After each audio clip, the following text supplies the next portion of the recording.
একটু ভালো করে ওয়াশ করে এই ঢাকনাটা দিয়ে দিব এবং হচ্ছে বেসিনে এই যে পানিটা ফিটা চলে আসে, তো আমি পানিটা এইভাবে রাখলাম। এখন হচ্ছে পানিটা জমবে।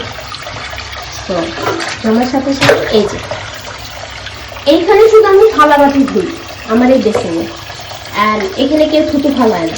আমি আমার হাজব্যান্ড থাকি, দুইজন ব্যক্তি। আমার থেকে বেশি ক্লিন হচ্ছে আমার হাজব্যান্ড। জীবনও বেসিনে থুতু ফালায় না। আমাদের ঘরে অনেকগুলো ওয়াশরুম আছে, ওয়াশরুম ইউজ করে। তো এখানে হচ্ছে কাটা বাটা ধোয়াটা আমি এখানেই করি। থালা বাটি ধুই, যেটা রান্না করি ওইটাই তো খাই, ওরকম নোংরা হওয়ার মতো তো আর কিছু নাই। তো এখন হচ্ছে আমি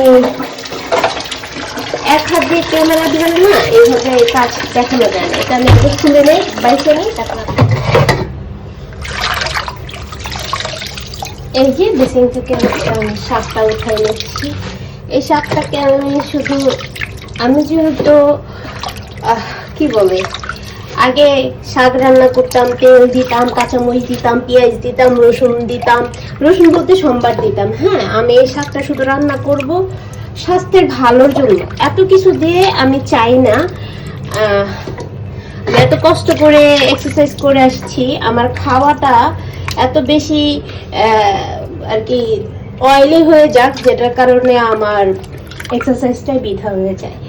সো এখন আমি হচ্ছে এটাকে কিভাবে রান্না করি সেটা আপনারা দেখতে থাকেন। বাট আমি আরেকটু আপনাদের বোঝার সুবিধার্থে আগের ক্ষেত্রে হবে হচ্ছে 4-5টা কাঁচামরিচ কেটে দিব এবং হচ্ছে একটা পেঁয়াজ কেটে দিব, দিয়ে বসাই দিব। এটা সিদ্ধ হবে, সিদ্ধ হলে নামাই ফেলবো।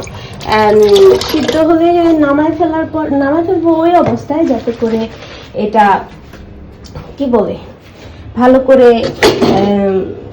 শাকটা একটু ভালো সিদ্ধ হয়। ভালো সিদ্ধ বলতে একটু পোড়া পোড়া হয়, যাতে কাঁচা গন্ধটা না করে, খেতেও যাতে বিরক্তি না লাগে। এর আগে আমি খেয়েছি, আমার খারাপ লাগে নাই।